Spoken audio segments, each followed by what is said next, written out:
Hello everyone, my name is Faraz Pervaiz and I am Pakistani Christian accused of blasphemy by state, and my head bounties were issued by state and non-state actors, and proclamation order was issued by the state November 14, 2017 because of my belief and faith in Jesus Christ.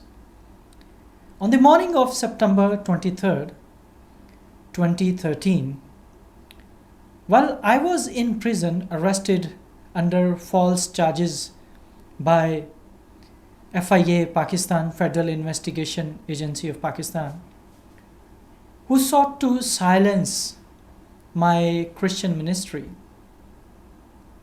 I read in the newspaper about the devastating suicide bombing. The news broke my heart. My friend and I were overwhelmed with the pain and the sorrow. That very day, we made a firm decision to expose Islam and its role in spreading violence and hatred.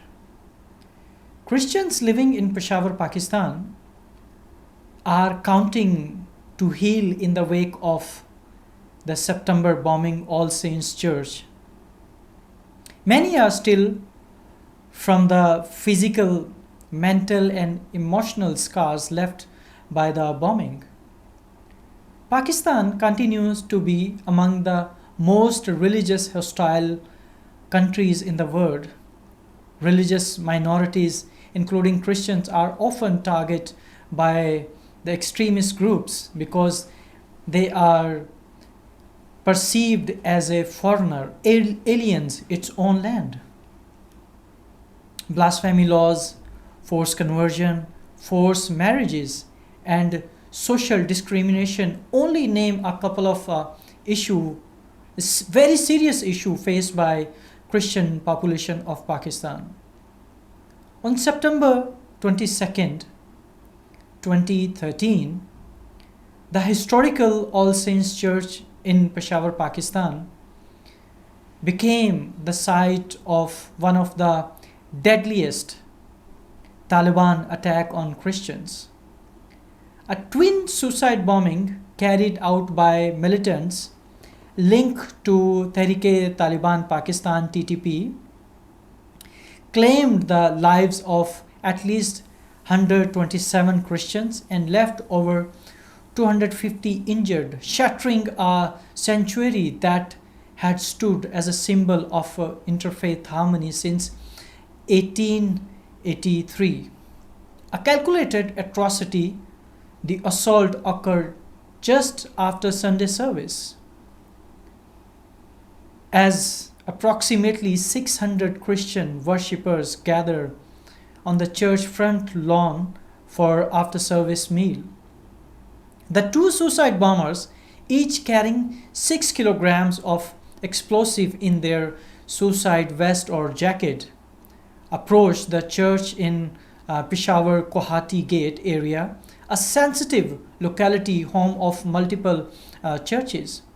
The first bomber detonated his device at the gate, killing one security guard and wounding another, while the second breached the church compound, exploiting his vest or suicide jacket between the church congregation. The blasts were devastating, leaving holes in the church walls, shattering windows of nearby buildings and scattering body parts across the church lawn. The clock on the church wall stopped 43 past 11 a.m., frozen at the moment of carnage. According to the government fake reports, the attack killed at least 81 people, Christian people, though the diocese of Peshawar reported up to 127 confirmed deaths. Among the fatalities were, according to the government reports, 34 women, 7 children, and 40 men. as stated by that time Pakistan Interior Minister Chaudhry Nisar Ali Khan. Additionally, 131 people were wounded and with 37 children among them. Many in the critical condition. The victims, including choir members, Sunday school children, and entire families who had come to worship their Lord and Savior Jesus Christ and share. Even after tragedies like this, every Pakistani government hides the facts about the lives of innocent Christians in there. The targeting of such diverse group, men, women, and children, underscore the indiscriminate brutality of the attackers.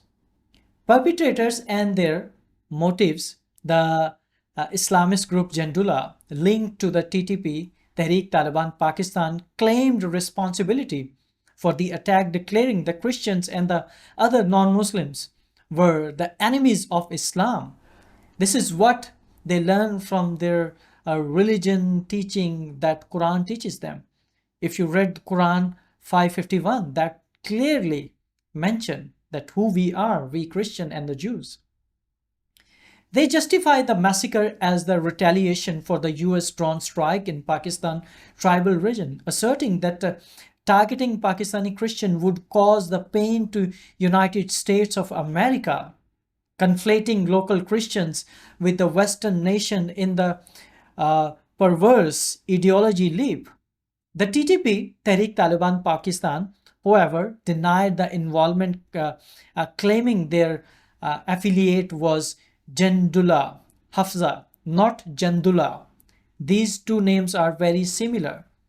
Highlight the dirty and the bloody web of militant factions operating in Pakistan.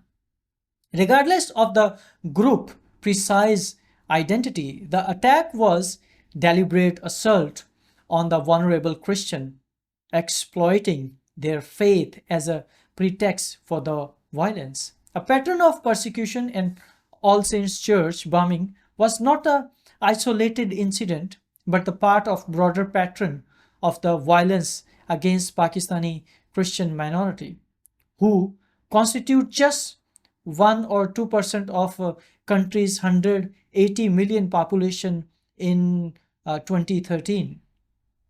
In March 2013, hundreds of Christians in Lahore, Joseph Clooney, were attacked over false blasphemy allegation, their homes burned by the radical Islamist mob, and no one there to stop these radical Islamists. On March 15, 2015, two suicide bombing by the Taliban splinter group Jamaatul Ahrar target St. John Catholic Church and Christ Church in Johannabad, Lahore, Pakistan, during Sunday service, killing at least 15 people, including 7 Christian men, 3 Christian women, and 2 children, and wounding over 70 others, with the majority being Christians.